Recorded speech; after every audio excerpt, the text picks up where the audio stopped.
લક્ષ્ય ન્યૂઝ, એક નજર, એક લક્ષ્ય.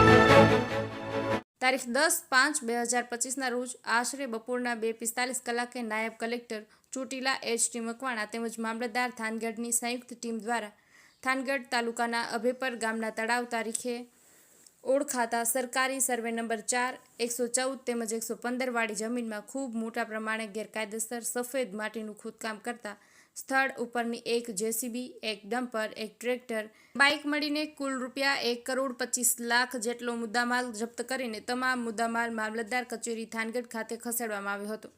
આ સ્થળ ઉપર જે વ્યક્તિઓ ખોદકામ કરે છે તેઓના નામ નીચે મુજબ છે, જેમાં ગુગાભાઈ મોહનભાઈ સોલંકી, ગોપાલભાઈ ગુગાભાઈ સોલંકી, ગોબરભાઈ વાઘાભાઈ કોળી, મહેશભાઈ ખમાભાઈ કોળી.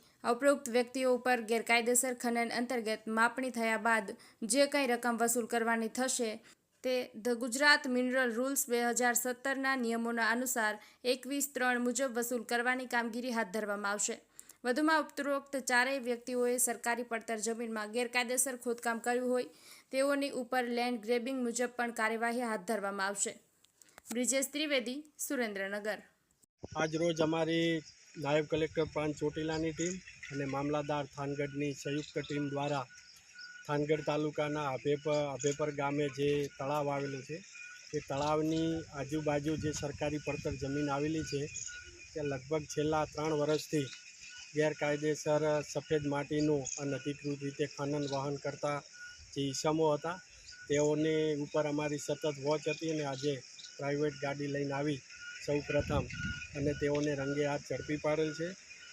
આ ખનનની અંદર જે સંકળાયેલા છે તેમાં ગુગાભાઈ મોહનભાઈ સોલંકી, ગોપાલભાઈ ગુગાભાઈ સોલંકી જેજરિયા બંને રહે અભેપર, તેમજ ગોબરભાઈ વાઘાભાઈ કોળી રહે સોનગઢ તાલુકો થાનગઢ અને મહેશભાઈ ખમાભાઈ કોળી રહે અમરાપર તાલુકો થાનગઢ.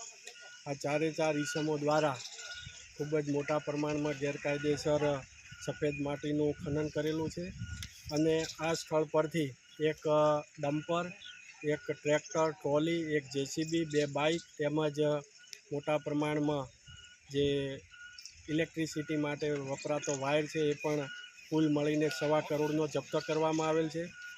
સાથે સાથે અહીંયા આ જે 2.5 થી 3 એકરની અંદર જે ગેરકાયદેસર ખનન કરેલું છે તેની માપણી કરી અને લગભગ 5 થી 10 કરોડ રૂપિયાનો દંડની પણ કાર્યવાહી Gujarat mineral prevention of illegal mining, storage and transportation rules 2017ના નિયમ 21(3) મુજબની વસૂલાતની પણ કાર્યવાહી હાથ ધરેલ છે.